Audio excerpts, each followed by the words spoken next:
This is the moment North America died, and honestly, nobody saw it coming.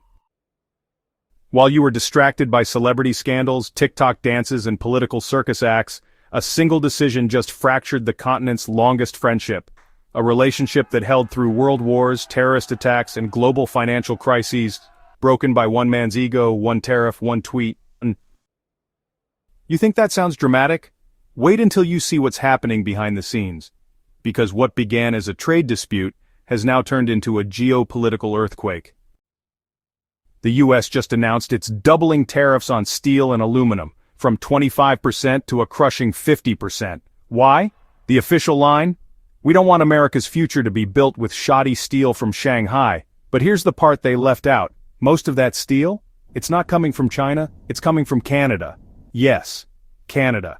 America's longest-standing ally, their next-door neighbor, the country that's been the backbone of U.S. infrastructure, auto manufacturing, and even defense supply chains for generations, but not anymore. Because Canada is done. Done with being treated like a second-rate partner, done pretending loyalty is a one-way street, done pouring billions into the U.S. economy, only to be stabbed in the back by tariff hikes delivered without warning, without negotiation, more importantly, without respect. While Trump was rage-tweeting at 3 a.m, Canada's Prime Minister Mark Carney wasn't tweeting back. He wasn't calling the White House. He wasn't sending angry letters. He was booking flights to Paris, to Brussels, to Berlin, to London. Because Carney knows something Trump doesn't. Alliances built on threats don't last. But alliances built on values, they shape history. And that's exactly what Canada is doing now. While America closes its fists, Canada is opening its hand to Europe. We are the most European of non-European countries. That's what Carney said in his first major international speech as Prime Minister. And he wasn't just speaking metaphorically. He was signaling the biggest geopolitical realignment since World War II.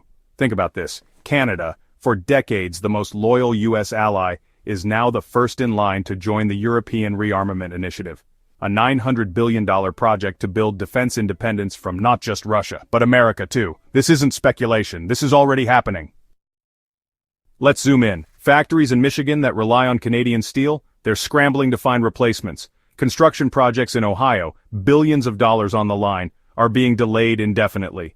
Aerospace plants in Missouri, facing critical shortages in the materials they need to build jets, both civilian and military. This is what controlled demolition looks like. And the detonator? America itself. We visited few steel plants just weeks ago. We talked to workers with 30-year careers, people who built their lives around the idea that America and Canada were more than just neighbors. They were family. And now they're being told their jobs don't matter. Their loyalty means nothing. All for the sake of political theater. But here's the cruel irony. While Trump was applauding himself for protecting American steel, he was actually destroying the supply chains that keep American steel competitive. Canadian steel isn't just cheaper, it's customized, certified, designed specifically for U.S. systems. You can't just replace it with imports from China or Eastern Europe overnight, not without risking your entire infrastructure. But the mainstream media? They're not talking about this. Why? Because it challenges everything they've sold us about American dominance. This isn't about Canada turning anti-American, it's about survival. No country can build its security, or its economy, on the whims of an unpredictable partner. And no one wants to be caught flat-footed when the next tweet sends markets crashing. And here's where this gets bigger than just North America. Because Canada isn't pivoting in isolation. Japan is deepening ties with Southeast Asia. South Korea is cutting deals with China. Germany is building energy pipelines that bypass the U.S. entirely. The old world order, built on American leadership, is being replaced. And America?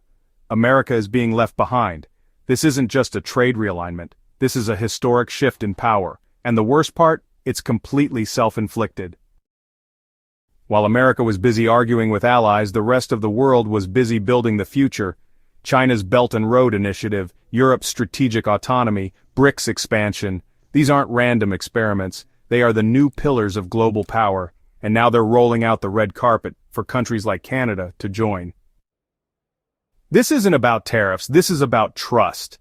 And once trust is broken, it doesn't just come back, not with an apology, not with a new administration, not with a better deal. It takes years to rebuild.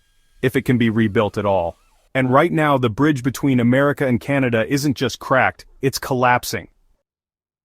What you just heard is not just a story about Canada and steel, it's a warning, a signal flare, a preview of what happens when global leadership is traded for isolationism, when strategy is replaced with ego, and when long-term allies are treated like expendable pawns in a domestic political game.